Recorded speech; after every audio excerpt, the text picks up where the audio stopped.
इहना रची सुसमाचार 15 अध्याय। ए अध्याय में लिखल गल वचन के संख्या 27 बाटे। ए अध्याय में प्रमुख रूप से परमेश्वर के किसान के बारे में दर्शावल गल बाटे। परमेश्वर के किसान का मतलब ये बाटे कि सबसे पहले हम लोगन के ये याद आवला के इसराइल परमेश्वर इसराइल के एक बारी के रूप में बनाए बायन। यशायाह ग्रंथ में 5 अध्याय हम लोगन के गवाही देखे के मिलला, लेकिन वो दाग के बारी निकम्मा दाग देले रही। इसराइल परमेश्वर के नियुक्त करेबान अपने निमित्त के बदे, और वो प्रकार से वो उनकर राज्य रहल। परमेश्वर का व्यवस्था उन लोगन के देवल गए रहल। अपन मंदिर के वो लोग वहाँ पर रखे रहना और वो लोगन से एक वाचा नियुक्त करे रहना, वादा दे रहना, लेकिन वो लोग निकम्मा दाग निकल के आयल वहाँ से, और वो लोग मूर्ति का पूजा करे वाला बन गई ना, व्यभिचार करे वाला बन गई ना, और वो खून करे वाला लोगन के समान में बन गई ना। झूठ के रूप में वो सब बदल कर रहना। यही बदे परमेश्वर वो लोगन के वो उद्देश्य में रख के उनके दर्शाए के उ लोगन के बोलत बान ए प्रकार से कहत बान के उ लोग हट जाइ हैं अपने विश्वास के द्वारा। जे विश्वास रखला उ लोग अपनाए लेना, और वही मसीह का कलीसिया होला। ओकरे उद्देश्य में यीशु मसीह ए अध्याय के बारे में बोले बयान। ए अध्याय में यीशु मसीह के ऊपर जे कोई विश्वास करला वो लोग उनके साथ में मेल रखल गल के समान वो लोग कौने प्रकार से फलवंत हुई हैं, और उनके ऊपर जौन आशीष मिली वो का बाटे, वो लोग इजराइल लोगन कैसे नफरत करना, ये सारा बात ये अध्याय में लिखल गल बाटा है। अगर यहाँ पे डिवीजन हम लोग देखल जीता, पहला वचन बतावला के यीशु मसीह एक किसान हैं कही के। यीशु मसीह दाख लता हैं और परमेश्वर किसान हैं। और डालिया यीशु मसीह के ऊपर विश्वास करने वालन के दर्शावतिया है। उनके नाम पर जे कोई विश्वास करला उनके पीछे चले वाला इजरायली परमेश्वर बदे फलवंत न हुई है तो ओके काटल जाई, हटावल जाई। तब पहला वचन ई उद्देश्य दर्शावत बटे के किसानी में परमेश्वर का सोचित बयान ओकरे बारे में यहाँ पर वचन बतावत बाटे। परमेश्वर के जवन चाहिए कि फल बदे तो दाग का बारी डालल जाला। यही बदे किसान के जवन चीज चाहिए वही फल, वो फल जकरे अंदर नहीं रहला ओके परमेश्वर अंगीकार न करी हैं और ओके न अपने हैं, छोड़ देना, हटाए देना और जलाए देना। दूसरा वचन में काइंड्स ऑफ ब्रांचेस के बारे में देवल गल बाटे। फलवंत होए वाला डाली भी बाटे और न फलवंत होए वाला भी डाली भी बा। Kinds of branches shows the times of the people. प्रभु से जुड़ल गल लोग, प्रभु से न जुड़ल लोग, प्रभु से लगल गए लोग और प्रभु से न लगल हुआ लोग। जे लगल बाटे फलवंत हुई और जे नाही लगल बाटे वो लोग सूख जाइ हैं। उनके तरफ से जौन कुछ आवला मंजा जे नाही लेला वो सूख जाए। एकर मतलब उनके तरफ से जे कोई विश्वास के लेला वो लोग, जे लोग स्वीकार भी नहीं करला वो लोग सूख जाइ हैं और नाश हो जी हैं। वो लोग फलवंत हुई हैं नाही बल्कि सूख जाइ हैं।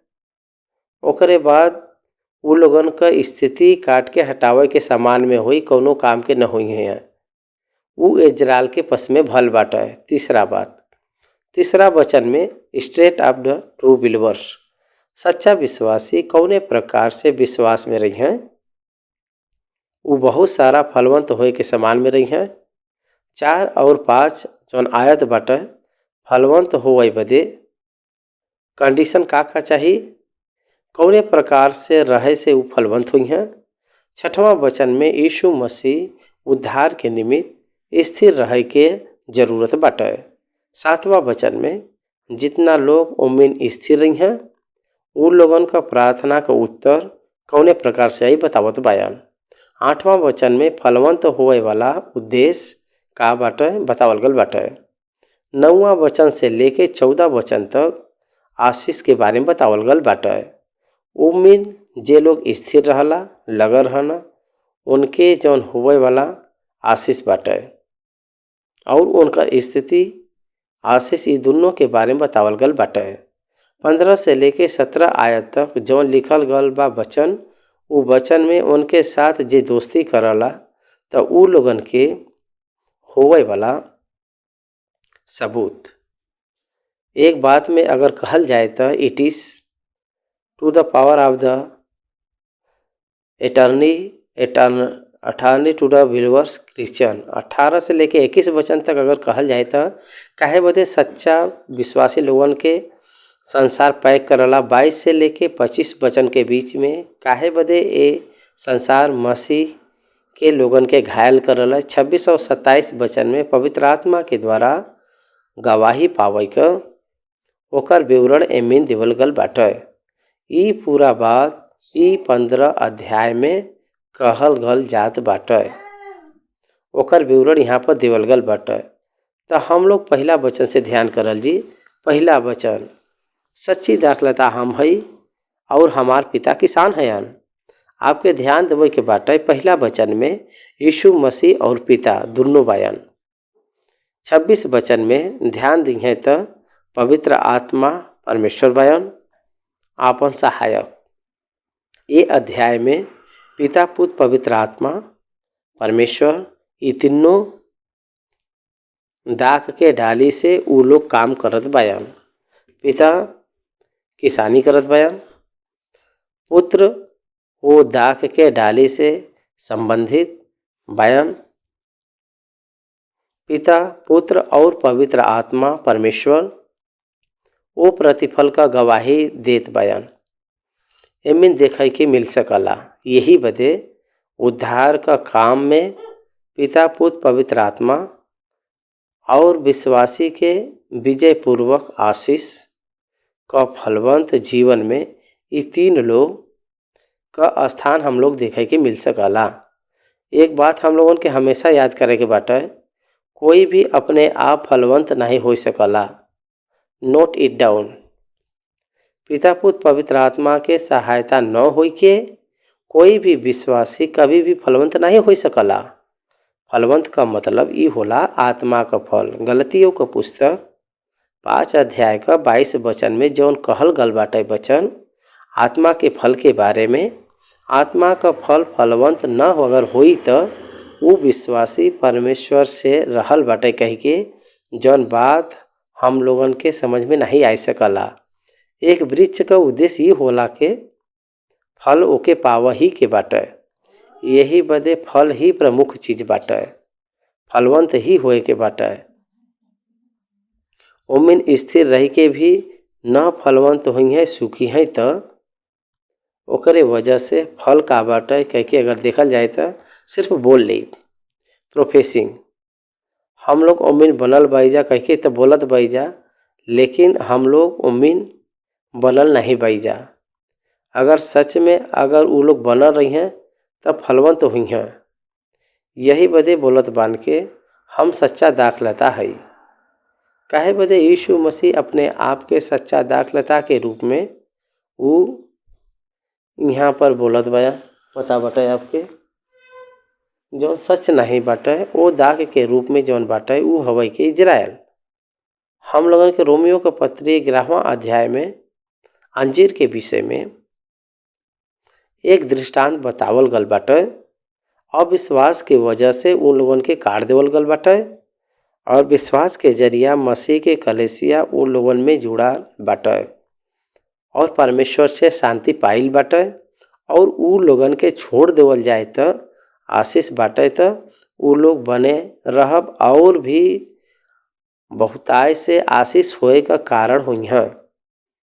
तो ये बदे यहाँ पर तोड़ल जाल और फिर से बना रहब, फलवंत हुई और निष्फल हुई। ये सब यीशु मसीह के साथ जो संदर्भ के बारे में लिखल गल बाटे हम लोगों के पहचाने के बाटे। प्रभु सच्चा दाखलता हयन, वो अच्छा दाखलता हयन। परमेश्वर जौन नियुक्त करे बयान अच्छा दाख फल जौन देवे वाला कुछ जौन बाटे त उ सच्चा यीशु मसीह ही हयन। परमेश्वर जौन नियुक्त करे बयान जौन फल फलवंत होए बदे सामर्थी जौन दाख लता बा उ यीशु मसीह हयन। यीशु मसीह न होए के फलवंत होए संभव को बात नहीं बाटे। एकर मतलब उद्धार पहले के बाद एक विश्वासी जौन करला उ काम करे बदे लायक मसीह न रही त संभव को बात नहीं बाटे। यही बदे उ कहे बान के हम सच्चा दाखलता है कह के कहत डाली के बारे में बात करत बान। हमार पिता किसान हयन। Ultimate owner God.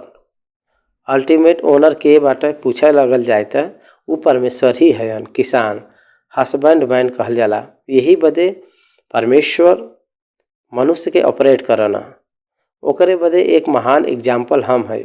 यीशु मसीह के प्रभु ए दुनिया में भेजे बान वो सच्चा दाखलता के रूप में। एकर मतलब पिता के मंजा के ए दुनिया में देवे के समान परमेश्वर के संबंधित गुण के ए दुनिया में प्रतिफल फलवंत होए के समान उनके भेज के मतलब यीशु मसीह के भेज के पिता उनके द्वारा डाली फलवंत होए के समान मनुष्य फलवंत होए के समान पिता जवन किसानी करना उनकर योजना देख के यह बात उनकर ओनरशिप के याद दिलावला और उनकर किसानी के तरीका के याद दिलावला। दूसरा वचन जौन बाटे हमरे अंदर जे कोई जौन डाली हमरे में बाटे और नहीं फैलला ओके उ काट डालना और जौन फलला ओके उ छाटना ताकि और फले। देखा यहाँ पर पिता जौन परमेश्वर बयान उनकर काम ही बाटे यहाँ पर के नंबर 1 प्रोटेक्टिंग। देखा यहाँ पर वो ब्रांचेस के प्रोटेक्ट करत बयान। एकर मतलब डाली के प्रोटेक्ट करत बयान। प्रोटेक्टिंग द ब्रांचेस जौन फलवंत होत बाटे ओके प्रोटेक्ट करत बयान। जौन फलवंत होत बान ओके प्रोटेक्ट करे के वजह से जौन फलवंत नहीं होत बाटे ओके हटावे के वजह से जौन फलत बाटे वो और फली। दूसरा वो प्यूरिफाई हुई। जब उन लोगन का व्यर्थ खत्म हो जाला जौन काम करत बान वो पूरा डाली अच्छे से काम करी बहुत अच्छा से काम करी। यही बदे its protect and purify its challenges the crunches of the branches. यही बदे एक एक branch every branch will be checked and tested. Every branch will be check and tested that's more important. हर एक डाली के किसान देखत बान का ई डाली फलवंत होत बाटे कि नहीं, का ओकर पत्ता मुरझाए जात बा सुखत बाटे कमजोर तो होर बाटे का हवा एकर प्रॉब्लम एके रखे के बाटे कि हटावे के बाटे। दूसरा लोगन के ई आपत्ति के रूप में बाटे। ई सब किसान देखना पिता परमेश्वर अपने पक्ष में अपने जीवन के परीक्षा देखत बायन। वो हम लोगन के ध्यान देत बायन हम लोगन के समझे के बाटे। बाद में वो का कहत बायन जे हमरे में बाटे वो नहीं फलला ओके वो काट डाला। इट इज द गॉड हु जजेस। गॉड इज द बेस्ट जज एंड ऑनर अथॉरिटी। उनके हक बाटे निकाल डाले के उनके राइट बाटे। यही बदे के उद्धार पावे के बाटे के उद्धार नहीं पावे के बाटे जौन कहल गल बाटे वो खुदे परमेश्वर डिसाइड करे ना। ये निर्णय उनकर जौन ब्रांचेस की वजह से वो निर्णय ली है। उनके जजमेंट में कहीं भी गलती नहीं रहला। ओकरे बाद तीसरा वचन तू तो वो वचन के कारण जौन हम तहसे कहे भाई शुद्ध हुआ। एकर मतलब आपके शुद्ध होए का कारण मतलब ये हवे के क्लेंसेस ऑलरेडी क्लेंसेस पर्सनालिटी उनके अंदर जे लोग बना रहला उनमें जौन फल होला जे फलवंत होला वो लोग उद्धार पाए के समान बयान। एकर मतलब उद्धार पाए हुए लोग बयान। उनकर कहे के मतलब ई बाटे। देखा डाली के साइंटिफिकेशन एंड स्पिरिचुअलिटी पवित्र करल गल बाटे। साइंटिफिकेशन वो पवित्र करल जात बा। डाली का मतलब विश्वासी लोग हैं। विश्वासी लोग पवित्र करल जाए भी परमेश्वर के योजना हवा। तू तो वो वचन के कारण जब हम तो हंसे कहे भाई शुद्ध हुआ, एकर मतलब परमेश्वर आपके पवित्र करे बन कह के एकर अर्थ है आवला तू हमरे में बने रह और हम तोहरे में। It is the promise. जैसे डाली अगर दाख लता में अगर बनी न रहे तो वो अपने आप से नहीं फल सकला, वैसे ही तू भी अगर हमरे में बनल न रहब तो नहीं फल सकल। अपने अंदर स्पिरिचुअल फ्रूट आवे के चाहिए। फ्रूट ऑफ द स्पिरिट अगर अपने अंदर से आवे के बाटे तो यीशु मसीह के द्वारा ही आई। यीशु मसीह के छोड़ के कोई के द्वारा नहीं आ सकला। यीशु मसीह में जे विश्वास नहीं करला उ लोग ये दुनिया में आत्मा का फल न फलवंत हुई। आत्मा का फल नहीं आ सकला उन लोगन में। वो लोग जितना भी अच्छा आदत पाई के और अच्छा भक्ति करिए फिर भी कितना भी धर्मी के रूप में भी रहे तब पर भी अगर यीशु मसीह में विश्वास में नहीं बयान तो स्वर्ग लोक से संबंधित वो लोग नहीं पाए सकन। वो लोग नहीं पाए सकन, अनुग्रह नहीं पाए सकन। प्रेम, धैर्य, भरोसा, ईमानदारी, आनंद, दया, अच्छापन, ये सब उन लोगन में बिब्लिकल स्टैंडर्ड, डिवाइन स्टैंडर्ड में, हेवनली स्टैंडर्ड में अगर देखल चाहे तो केवल मसीह के द्वारा ही दूसरा चांस नहीं बटे। दूसरा विषय में उ लोगन के नहीं हो सकला। वही बात यहाँ पर बतावत बान। जैसे डाली अगर दाख लता में बना न रही तो वो अपने आप से नहीं फल सकला, वैसे ही अगर तू हमारे में बनल न रहब तो नहीं फल सकला। It is very important. ये बहुत महत्वपूर्ण बात बाटे। बने रहे के बाटे। बने रहे का मतलब का बाटे? वही परमेश्वर का पर्पस बने रहब। बना रहब ही अपने परमेश्वर में रहे का कारण होला। बने रहब तब पर ही हम लोग फलवंत हो सकला। ये बात हम लोगों के जाने के चाहिए। वैसे ही पांचवा वचन हम दाख लता है तू डाली है जे हमारे में बना रहला और हम उम्मीद और वो बहुत फल फलना। ई हवे गुड़। एक डाली बहुत फलवंत से फलक बाटे तो परमेश्वर से अटैच होके रह के चाहिए, एबाइड होके रह के चाहिए। एबाइडिंग का मतलब कंटिन्यूस उम्मीद बना रह के बाटे। अटैच होए का मतलब विश्वास के जरिया बना रह के बाटे, संबंध बनाए के रखे के बाटे और संगति के बनाए के रखे के बाटे। दोनों मिला के होए के चाहिए। संबंध न होए के संगति में अगर रही है तो फलवंत नहीं हो सकना। संबंध रह के जे संगति में न रही है तो वो लोग फलवंत नहीं हो सकना। यही बदे संबंध और संगति दोनों मसीह के साथ रही हैं तब पर ही एक व्यक्ति के अंतर अत्यधिक रूप में फलवंत हम लोगन के देखे के मिलला। वही प्रभु कहत बयान, हमसे अलग होए के तू कुछ भी नहीं कह सकला। हमसे अलग होए के तू कुछ भी नहीं कह सकला। परमेश्वर वही बात कहत बा, आप अपने आप फलवंत नहीं हो सकला। अगर फल आवे के बाटे तो प्रभु से अपन एसोसिएशन, परमेश्वर से अपन फेलोशिप, परमेश्वर से अपन रिलेशनशिप हम लोगन के हमेशा चेक करे के चाहिए। हम लोग जब चाहे तब चेक करे के चाहिए। अगर कोई हमारे में बनल न रहे तो वो डाली के सामान फेंक देवल जाला और सूख जाला और लोग ओके बटोर के आग में झोंक देना और वो जल जाला। देखो यहाँ पर जॉन निष्फल के डाली के बारे में अगर कोई हमरे में बनल न रही तो, अगर कोई हमरे में बनल न रही तो वो बनल न रही और फलवंत भी न हुई। जे न बना रही तो वो फलवंत नहीं हो सकला।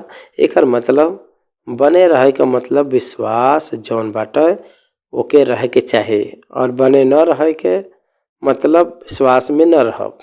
विश्वास न होए के मसीह का जीवन उस संभव का बात ही नहीं बाटे, वो बिल्कुल नहीं बाटे। यही बदे विश्वास ही मसीह का जीवन हवा। यही बदे बहुत सारा लोग अगर देखल जाए तो 10वां अंश, जितना आप आशीष हो जात बा उतना 10वां अंश देवे के बाटे। उसे बढ़ के उ लोगन के अंदर जौन काम बाटे नहीं दिखाई देला। काहे बदे पूछल जाए तो उ लोग बने रह के अनुभव में नहीं बायन। प्रार्थना कर कह के प्रार्थना नहीं कर सकना, बने रह का अनुभव उनके अंदर नहीं बाटे। विश्वास लोग अतिथि द कह के नहीं दे सकना, काहे बदे बने का अनुभव नहीं बाटे, फल नहीं आवत बाटे, प्रॉपर रिलेशनशिप नहीं आवत बाटे, फेलोशिप नहीं बाटे, फ्रेंडशिप नहीं बाटे, association with Christ weekend and weekend में उ लोग चल जाना। यही बदे उ लोगन में फल नहीं दिखाई देला। But they look like the religious people and having the religious name also, but they are not spiritual. वो लोग आत्मिक संबंध के रूप में नहीं रह पावत बयान। वही बात प्रभु यहाँ पर कहत बान, अगर तू हमरे बने रह और हमार वचन तोहरे में बना रह। एक व्यक्ति कौने प्रकार से बना रही, यह 7वां वचन में प्रभु कहत बान। प्रभु में बने रहे का मतलब ये है कि उनके वचन के अनुसार करे के बाटे, तब हम लोग इफेक्टिव क्रिश्चियन के रूप में रह सके जा। तब प्रभु हम लोगन के जौन चीज़ चाहल जी वो प्रभु देंगे। प्रभु के जौन चीज़ चाहिए ओकर उद्देश्य जौन बाटे वो फल हम लोग फलवंत होए के समान। तब हम लोग जौन कुछ हम लोगन के चाहिए अगर पूछल जाए तो according to the will of Jesus Christ of God, जौन अपने तरफ पर्पस के रूप में रखल गल बाटे ओके पहचान के अगर पूछल जाए तो वो हम लोगन के ऊपर अनुग्रह करल जाए। ये गलत नहीं समझे के बाटे।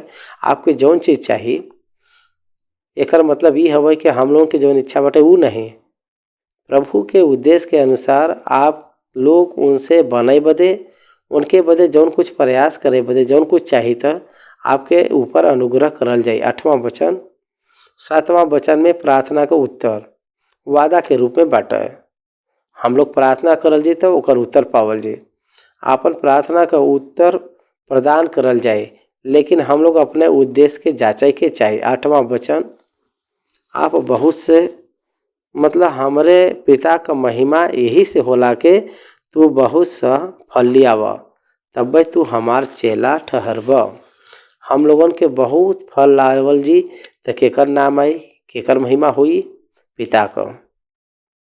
एक पेड़ बहुत सारा फल लाल बाटे ओकर मतलब वहाँ के सॉइल के वो मालिक के अच्छा सा नाम आई। हम लोगन के आंध्र प्रदेश में न्यूज़विल करके एक जगह बाटे, ओके न्यूज़विल कह के आम कह के बुलावल जाला। वहाँ के आम के न्यूज़विल इज़ द प्लेस।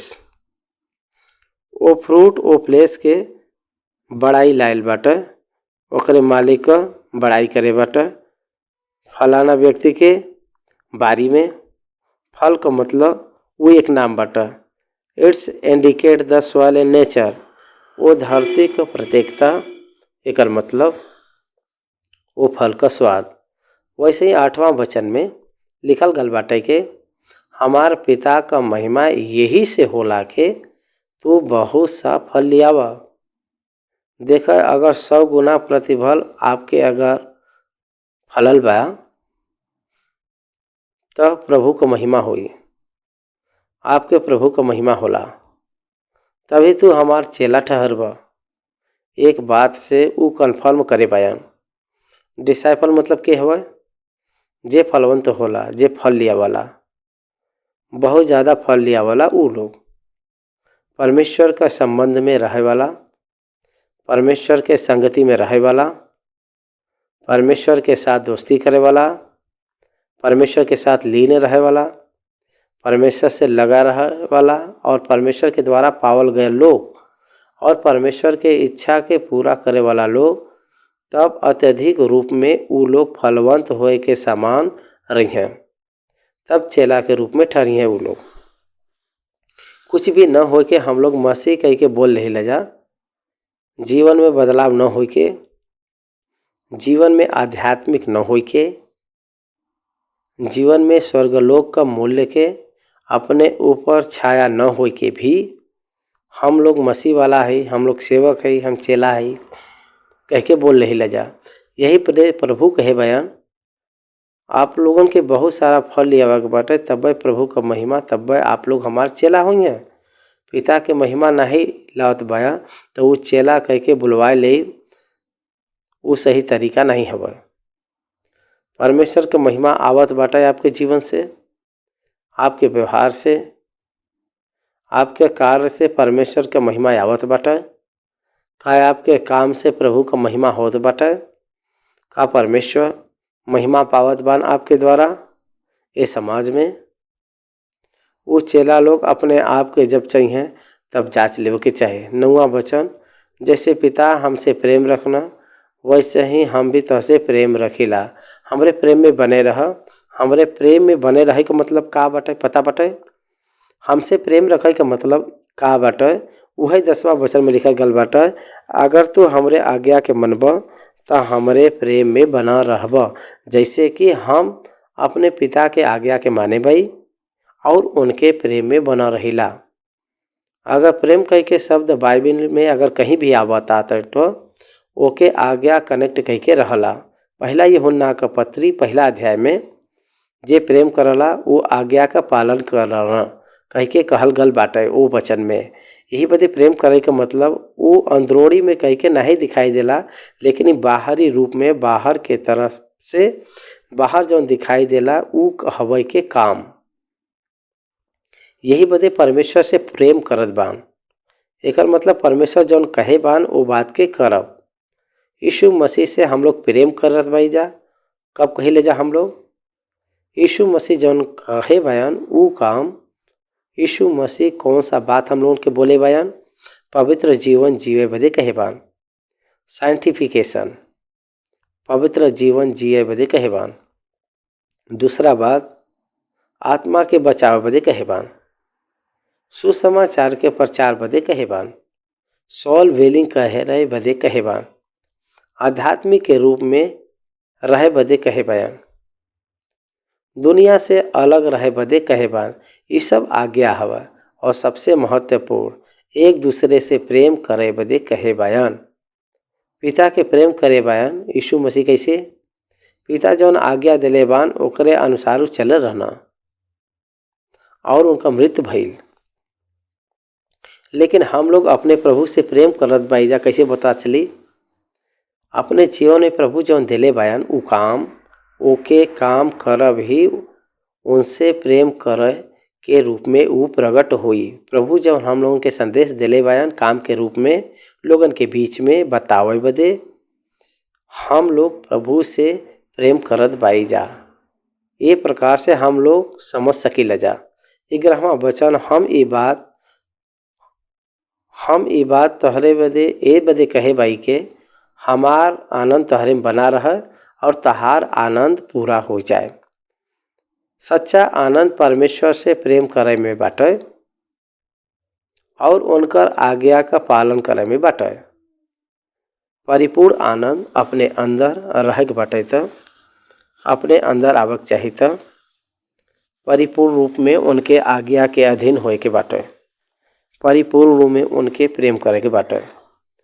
उनके प्रेम करत समय अपने अंदर आनंद अत्यधिक रूप में ओके होए के चाहिए। वह परमेश्वर के उद्देश्य है अपने तरफ। 12वां वचन, हमारा आज्ञा ही हवे के जैसे हम तो से प्रेम रखीला वैसे ही तू भी एक दूसरे से प्रेम रख। देखा सारा व्यवस्था 2 आज्ञा में परिपूर्ण होत बाटे। उनमें से एक, तू अपने समान अपने पड़ोसी से प्रेम करो और दूसरा अपन पूर्ण बल से पूर्ण सामर्थ्य से परमेश्वर का महिमा करब ही। यही बदे परमेश्वर से प्रेम करब और परमेश्वर के आज्ञा के पूरा करब ही बाटे तो मनुष्य के प्रेम करब और परमेश्वर जौन आज्ञा हम लोगों के दिले बयान वो आज्ञा के पालन करब। यही बदे हम लोग मनुष्य के प्रेम करब बाटे, तो वो रूप में हम लोगन के जिए के बाटे। It's not the optional, it's the mandatory. अगर हम लोगन के पसंद है आवत बाई जा तो प्रेम कर जी, नहीं तो नहीं। हम लोगन के निश्चय प्रेम करे के बाटे। यीशु मसीह कौने प्रकार से प्रेम करे बानी दुनिया के? अनकंडीशनली प्रेम करे बायन। हम लोगन के अनकंडीशनली प्रेम करे के चाहिए। वो लोग कैसन बा ओकरे वजह से नहीं, हम लोग प्रेमी है यही बदे। प्रेम अपने अंदर बाटे यही बदे, अपने अंदर प्रेम के वजह से वो लोगन के प्रेम करे के बाटे, उनका प्रेम करे के योग्य बान। हम लोग प्रेम करे वाला है जा यही बदे प्रेम करे के बाटे। ये हम लोगन के समझ में कोशिश करे के बाटे। 13वां वचन, ऐसे बड़ा कोई से प्रेम नहीं कि कोई अपने मित्र बदे आपन प्राण दे। जौन आज्ञा हम तहके देत भाई, अगर ओके तू माना तो तू हमार मित्र होब। दोस्त बदे मित्र बदे प्राण देवे वाला बहुत महान होला। उसे बढ़ के कुछ भी हो सकला का? यीशु मसीह सच्चा मित्र हन हम लोगन का। काहे बदे के वो अपने बदे प्राण रखे बान। हम लोग भी दूसरे बदे दोस्त कह के अगर कहल जाए तो प्राण देवे के समान हम लोग दोस्ती करे के चाहिए। प्राण देवे के समान दोस्ती करे के चाहिए। वह स्नेह हवा, वह दोस्त हवा, ओके दोस्त कहल जाला। यही बदे हम आपके आज्ञा देत बाई उही हवा के प्रेम करब। वह सच्चा दोस्ती, तब आप लोग हमार दोस्त हो सकन, हमार मित्र हो सकन। आप लोग अगर मनुष्य के ऐसा प्रेम करब तो हमार भी मित्र आप लोग हुई हैं। आप लोगन के दूसरे के प्रेम अगर करब तो हमार भी मित्र आप लोग बनब। हम प्रेम करत बाई, आप लोग भी प्रेम करत बाया। यही बदे हम दोनों लोग मित्र है जा, परमेश्वर का मित्र है जा। हम लोग अब्राहम लूत के प्रेम करे रहना, एक पापी के प्रेम करे रहना, जे नाश होत रहना ओके उ प्रेम करे रहना, ओकरे बदे युद्ध करे रहना। यही बदे प्रभु का गुण बाटे, प्रभु का एटीट्यूड हवा। यही बदे अब्राहम यीशु मसीह के दोस्त बनना, मित्र बनना। चेला लोगों से प्रभु कहत बान के आप लोग हमार मित्र हन, ये बदे हम बात करत बाई कहत बयान। ये बदे कहत बान के वो दुनिया के प्रेम करत बयान, लोगन के प्रेम करत बयान। वो लोगन के प्राण रखे के समान वो लोग आगे जात बयान। यीशु मसीह जैसे गढ़ना चेला लोग भी वैसे जात बा। यही बदे यीशु मसीह का मित्र भरना वो लोग। यीशु मसीह का दोस्त का मतलब सारा दिन चर्च में आवे वाला नहीं, संडे संडे लोगन के प्राण से भी बढ़ के प्रेम करे वाला मित्र हुई हैं। वही प्रकार के लोगन के प्रभु मित्रताई करना। 15वां वचन, अब से हम तह के दास न कब, काहे बदे के दास नहीं जानन के उनकर स्वामी का करना, लेकिन हम तह के मित्र कहे भाई। काहे बदे के जौन हम बात अपने पिता से सुने भाई वो सब तह के बताए देले भाई। ये पूरा पिता का बात यहाँ पर बाटे। 16वां वचन, तू हमके नहीं चुन लो लेकिन हम तहके चुन लिए और तहके नियुक्त करे भाई के तू जाए के फल लियावा के तहार फल बना रहे कि तू हमरे नाम से जौन कुछ पिता से मंगवा वो तोहरे बदे दे दी हैं। बहुत सारा लोग ये सोचना कि यीशु मसीह के हम लोग अंगीकार करल जी। ये लोग सोचना ये प्रकार से आप लोग नहीं अंगीकार करे बान, बल्कि प्रभु आप लोगन के नियुक्त करे बायान। प्रभु आपके नियमित करे बान, नियुक्त करे बान। यही बदे तब आप लोग उनके तरफ मुड़ल बयान। प्रभु आपके नियुक्त मुड़े करे बयान। यही बदे आप लोग परमेश्वर का काम करत बया, कई पावत बया। हम बहुत घोर पापी रहले, हम योग्य नहीं रहले। हमके पता बाटे कि हम नहीं बल्कि 200% हम पापी रहले। हम अपवित्रताई वाला रहले। हम ए पवित्र वचन के छुए के और उपचारण करे के योग्य भी नहीं रहले। Even today on the table हम बतावत भाई, लेकिन हमार ए नियुक्ता हमार योजना नहीं बाटे। वचन बोले बदे ऊ परमेश्वर नियुक्त करे बया। परमेश्वर के योजना ही रहल। वो हमके वचन के बोले बदे नियुक्त करे बान। यही बदे हम वचन बोलत बाई और हम जिंदा बाई अभी। नहीं तो उनकर क्रोध हमरे ऊपर आवत तो हम ए समय तक जिंदा नहीं हो सकीला, हम मर गए रहित। उनके संदूक के छुए के वजह से ऊजा मर गए रहल। यही बदे परमेश्वर के योजना में जे लोग रहला वही लोग परमेश्वर के काम में आगे बढ़ सकन। उन लोगन के जरिया है उनके काम के करवा लेना। वो परमेश्वर के द्वारा नियुक्त करल गल योजना बाटे। हम लोगों के फलवंत होए के बदे नहीं वो नियुक्त करे बान। हम लोगन के जौन कुछ चाहिए हम लोगों के मिले के सामान वो खुद ही नियुक्त करे बयान। वो प्रोविजन हम लोगन के मिलत बाटे। यही बदे फिलिपियो का पत्री 4:19 का कहत बाटे, हमार परमेश्वर भी अपने वो धन के अनुसार जौन महिमा सहित मसीह यीशु में बयान तार हर एक घटी के पूरा करी। हाँ, we can not get at the pointed with God without Christ.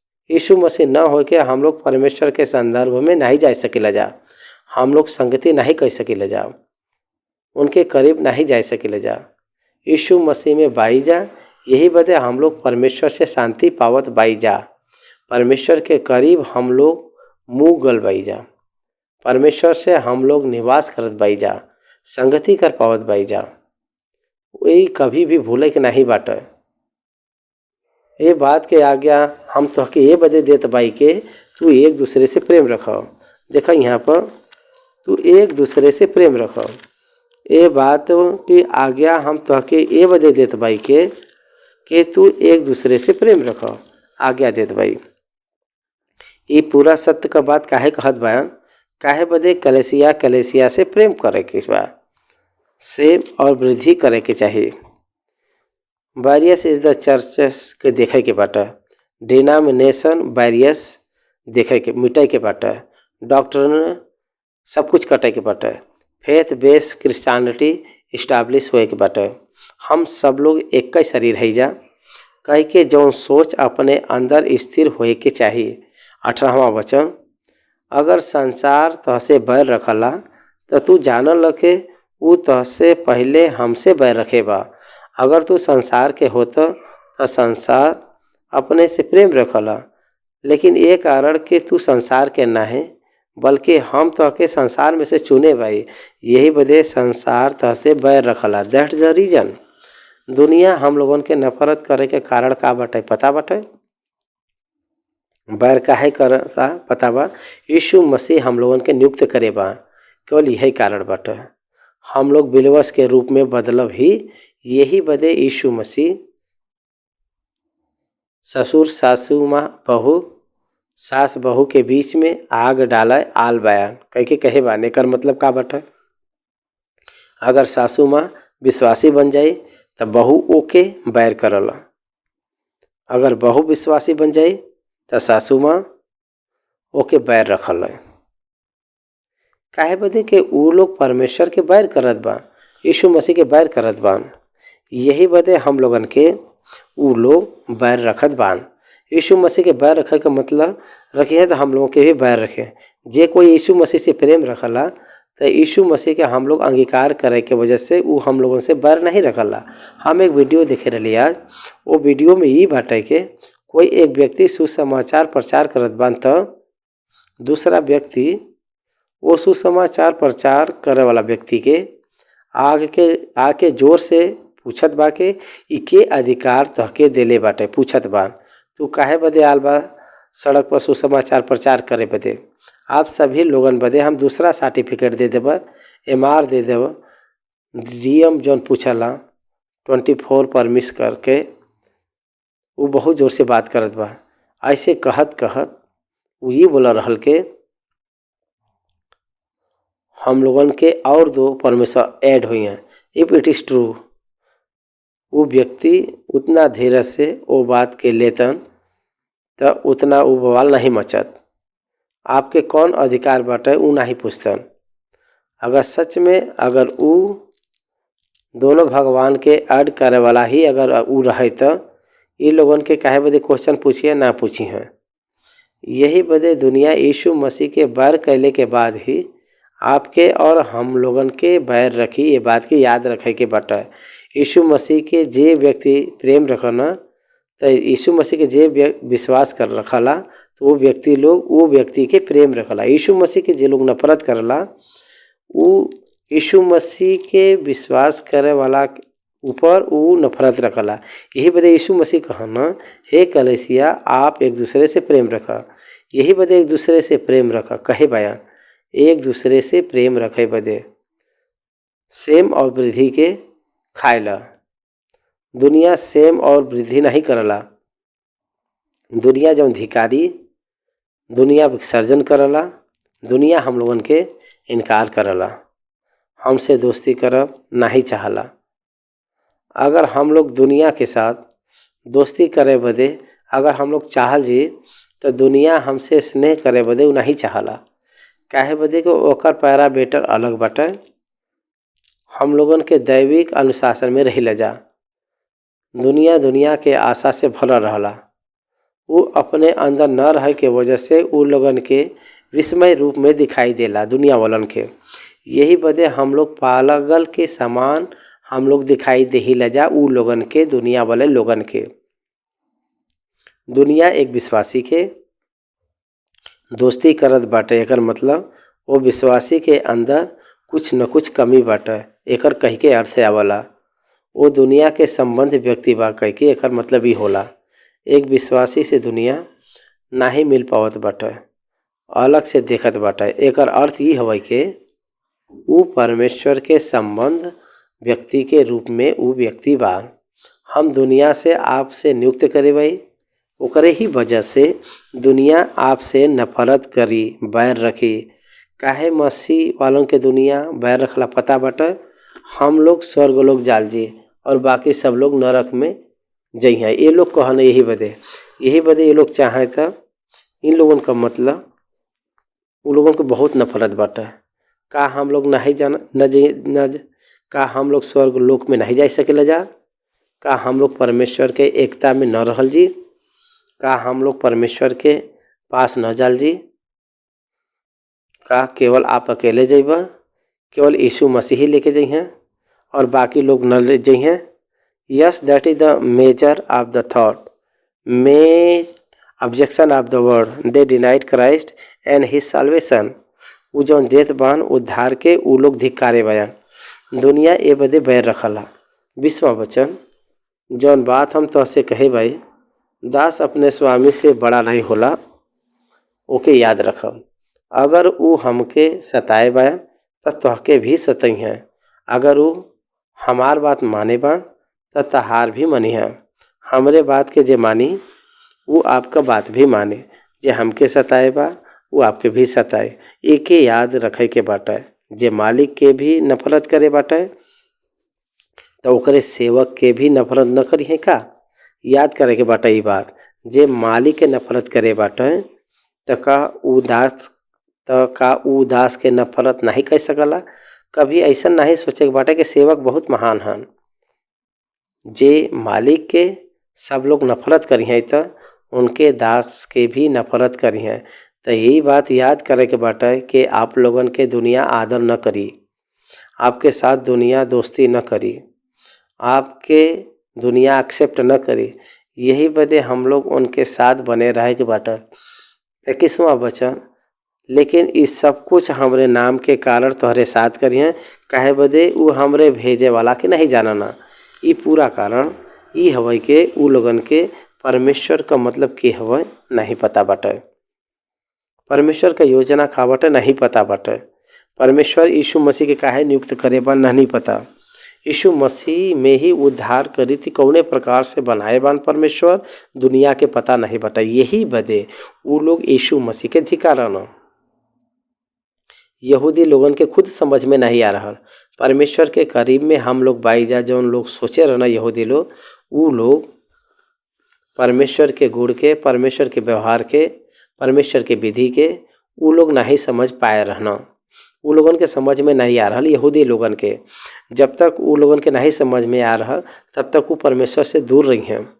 यीशु से दूर रहना, यीशु मसीह से दूर रहे वाला परमेश्वर से दूर रहना। उ लोग 22वां वचन, अगर हम न आई और उनसे बात न करी तो उ पापी न ठहरतन, लेकिन अब उनके पाप बदे कोई भी बहाना नहीं बाटे। नो एग्जाम्पशन, उनके हम ही खुद आई के प्रचार करे भाई, बात करे भाई, हम खुद उनके सामने प्रकट करे भाई अपने आप के, हम उनके दिखाए भाई, उनके बीच में अपने काम के करे भाई। परमेश्वर के छोड़ के और कोई भी नहीं कह सकला उ काम हम उनके सामने प्रकट करे भाई। परमेश्वर के काम के हम दिखाए भाई, परमेश्वर के बात के हम सुनाए भाई, परमेश्वर के सुसमाचार के हम लोगन के सामने बोले भाई। अब उ लोग हम लोग पापी नहीं भाई जा कह के नहीं कह सकना, बहाना नहीं बोल सकना, काहे बदे के हम ही खुद उ लोगन के सेवा करे भाई। उ हवाई प्रभु कहत बान, इजरायली लोग निकम्मा दाग के फलत बान, इसराइली लोग शारीरिक रीत से बढ़त बान, इसराइली लोग अविश्वास में भरल बान, इसराइली लोग अपवित्रता से भरल बायन, इसराइली लोग काम में और मोह में भरल बायन, इजरायली दूर में बायन। लेकिन हम लोग परमेश्वर के संबंधी है जा कह के मुँह से बोलत बाई जा, कबूलत बाई जा, उनकर हृदय तो दूर बाटा, उ हमरे खिलाफ बान, केवल ओठ से तो बोलत बायन और मानत बान, लेकिन उनका हृदय हमरे करीब में नहीं बाटा। ये प्रकार से प्रभु उन लोगन के बारे में बोलत बान। ई बात यही बदे उ लोग पाप में ही स्थिर खड़ा बायन। ये बात के बोलत बान प्रभु चेला लोगन से कहत बायन। 23वां वचन, जे हमसे बैर रखला वो हमरे पिता से भी बैर रखला। देखो यहाँ पर विश्वासी के बैर करब, यीशु मसीह के बैर करब, और यीशु मसीह के जे भेजे बा वो परमेश्वर के बैर करे के बराबर होला। परमेश्वर के बैर करब, यीशु मसीह के बैर करब और विश्वासी के बैर करब। कारण का बाटे अगर पूछल जाए तो पाप से प्रेम करब। अपने आप से प्रेम करे वाला परमेश्वर से प्रेम नहीं कर सकला। उनकर परमेश्वर उ लोग परमेश्वर से निश्चय उ लोग बैर करिए, उ लोग परमेश्वर से अलग रहिए, परमेश्वर के न करिए। अगर हम वो काम न करी जवन और कोई नहीं करे बा तो वो पापी न ठहरता, लेकिन अब तो वो हमके और हमरे पिता दोनों को देखे बान और दोनों से बैर कैना। देखा यहाँ पर हमके और हमरे पिता के देख के बैर करे बयान। पिता यीशु मसीह में बयान और यीशु मसीह मनुष्य के प्रत्यक्ष भल बयान। उनके शरीर में पिता परमेश्वर निवास करत बयान, वो निवास करत वो सारा काम करे बयान। यीशु मसीह प्रभु के भौतिक देह हवय, उनके बीच में पाप रहित होके दिखाई देत बान, लेकिन वो लोग द्वेष करे बान, नफरत करे बान, उनके बैर करे बान। उनके अंदर जौन पिता के भी बैर करे बान, वो लोग देखे के बावजूद भी बैर करे बान। देखा हम कुछ एग्जाम्पल आपके बताइब, आपके ध्यान करे के बाटे। पहाड़ के ऊपर उपदेश जब खत्म हो गया रहल और नीचे जब उतर के आईना प्रभु यीशु मसीह, तो एक कोढ़ी रोगी उनके पास में आईना। करुणा मयूरू कह के तेलुगु मूवी में जौन मसीह के बारे में दिखावल गल बाटे, तो लोग वहाँ से भाग जाना। काहे वहाँ से लोग वहाँ से भाग जाना काहे बदे? वो समझावे बदे डायरेक्ट प्रयास करे बान। यीशु मसीह उनके छुए से यीशु मसीह अपवित्र नहीं भल बान। यीशु मसीह के छुए से वो कोढ़ी व्यक्ति शुद्ध हो गरना। प्रधान याजक भी अगर कोढ़ी व्यक्ति के छुए अपवित्र हो जाए। एकर मतलब प्रधान याजक से भी महान हन यीशु मसीह। नथिंग बट द गॉड रिवलेशन। यही बदे कोढ़ी व्यक्ति ठीक हो गल, ओके छुअत ही ठीक हो गल बान, ओके छुए से ठीक हो गल बान तुरंत। एक इंसिडेंट बा। दूसरा इंसिडेंट जौन बा, जौन लाजरस मर गल ना, मरल लाजरस के जब बुलाए रहना तो लाजर के सुनाई दे रहल। मृतक लोग मनुष्य के पुत्र के आवाज़ सुने के घड़ी आई है और ऊ आ चुकल बा। मरल गल व्यक्ति के आवाज़ सुन सकला, परमेश्वर के वो आवाज़ सुन सकला, मनुष्य का आवाज़ नहीं सुन सकला। उ जब मर गल बा एकर मतलब वो व्यक्ति के ए दुनिया से डिस्कनेक्ट हो गल बा, संबंध खत्म हो गल बा। तो कैसे वो सुन सकना, ओके छोड़ा। देख मलकुस कह के एक सिपाही का कान के पतरस गतसमनी बाग में मार डाले रहना, कान के काटे रहना। यीशु मसीह उस सारे सेना के सामने जौन कान उखड़ गए रहल, पकड़ के जे पकड़े वदे आ रहना उनके सामने ही वो कान के सटाए देना और ठीक हो गए रहल कान। हाउ देवर ब्लाइंड, ई कौन काम कर सकला? कटल कान के लहू बहत कान के फिर से चपकाई और फिर से वह स्थान के वैसे ही बनाए, कुछ भी न हो के समान जैसे करब। केकरे ओर से हो सकला? का कोई डॉक्टर कह सकला? ओके कुछ सर्जरी करी और ओकर जौन कुछ ब्लड गल बाटे ओके वापस ला नहीं सकला। लेकिन वहाँ पर तो चोट लगल ही जैसा नहीं तुरंत बने न प्रभु, आँख के सामने के न, तब पर भी वो लोग नहीं मनना, जल के दाखरस के रूप में बदलना। उनके आँख के सामने जन्म से अंधा जवन बाटे रोशनी पाए के आँख पाए के देखे लगना और वहाँ से चल गए न। जौन व्यक्ति पैरालिसिस वाला लकड़ा पड़ल व्यक्ति, उनका आवाज़ सुन के वो अपन खुद खटिया उठाए के लेके चल गए न, खाट उठाए के लेके चल गए न। जे गूंगा बा वो बोले लगना, ओकर पिता जौन चैलेंज कर रहना प्रभु के सामने, जे बहिरा बाटे वो सुनत बान। एफे था कह के कहत ही उनकर कान खुल गल और वो सुने लगना। इतना अद्भुत प्रभु काम कहना, तब पर भी वो लोग प्रभु के बीच में यहूदी लोग प्रभु इतना करे रहना। वो समय में यूहन्ना सारी बात के लिखे ना, वो लिखना एक प्रकार से कि धरती न बची। अगर प्रभु यीशु मसीह के सारी बात लिखल जाए तो वो आश्चर्य काम के अगर लिखल जाए तो ये धरती काफ़ी नहीं बाटे। एक प्रकार से कहे बान उतना काम करे बाया, काहे उनके धिक्कार के लोग क्रूस पे चढ़ैना। They deny the God, not only they denied God also. केवल यीशु मसीह के ही नहीं धिक्कारना बल्कि परमेश्वर के भी धिक्कारना। शामुएल इस्राएल लोग जो राजा के मांगत बान प्रभु के चरण में आए के रोए रहना, तो वो समय प्रभु कहना, हे सामुएल तो हके नहीं धिक्कारे बान, वो लोग हमके धिक्कारे बान कह के कहे बान। परमेश्वर कहे बान सामुएल से। भजन संहिता 59 और 4 आयत में लिखल गल बाटे, जे अकारण हमार बैरी बाटे वो गिनती में हमरे सिर के बाल से अधिक बा। हमरे विनाश करे वाला जौन व्यर्थ हमार शत्रु बायन वो सामर्थी बान। यही बदे जवन हम लूटे नहीं भाई वो भी हमके देवे के पड़ल। इनमें जौन आकारण बैरी बान जौन लिखल गल बाटे भजन संहिता 35 और 19 में लिखल गल बाटे, जवन आकारण बैरी बान हमरे कारण हमरे शत्रु के समान देखे बान। एक अर्थ जौन बाटे यहाँ पर पूरा भइल बाटे। यीशु मसीह के नफरत करे के कारण का बाटे, वो लोग ये कहत बायन के यीशु मसीह के नफरत करके तू यीशु मसीह होई के हम परमेश्वर होई के बोलत पाया। ये प्रकार से लोग कहना, लेकिन यीशु मसीह ही परमेश्वर बायन, वही परमेश्वर है, वही परमेश्वर ही है। तो उनके ये लोग नफरत करे के कौन बात हो सकला? तो वो लोग काहे बैर रखत बान, ये बात के सोचे के बात है।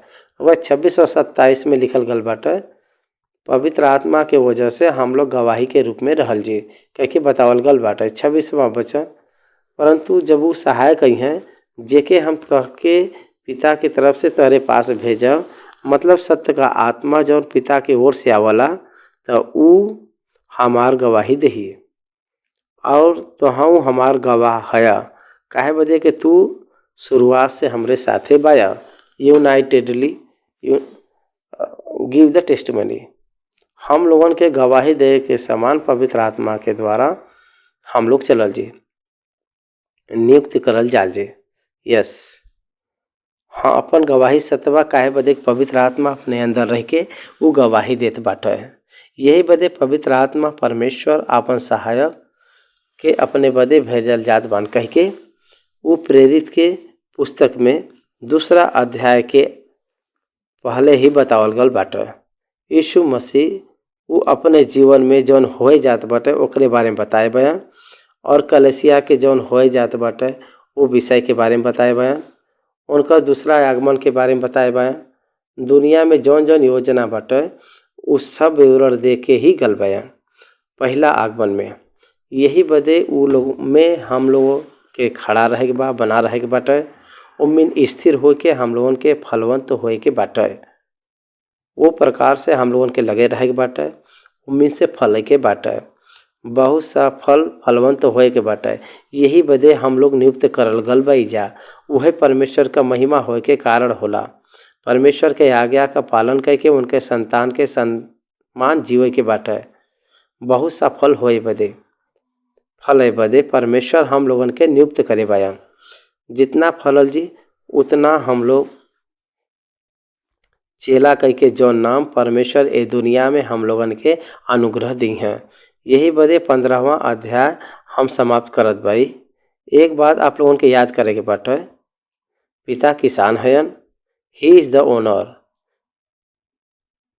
जीसस क्राइस्ट इज द दाखलता, वो हम लोगन का सोर्स हयन। उन लोगन के द्वारा ही हम लोग पिता के पास पहुँचल जी, हम लोग परमेश्वर में पहुँचल जी। यीशु मसीह के छोड़ के कोई मार्ग परमेश्वर के पास जाए बदे मार्ग ही नहीं बाटे। 15वां अध्याय का वचन यहाँ पर हम ख़त्म करत भाई। आप सभी लोगन के ध्यान यहाँ पर हम ख़त्म करत भाई। आप सभी लोगन के धन्यवाद।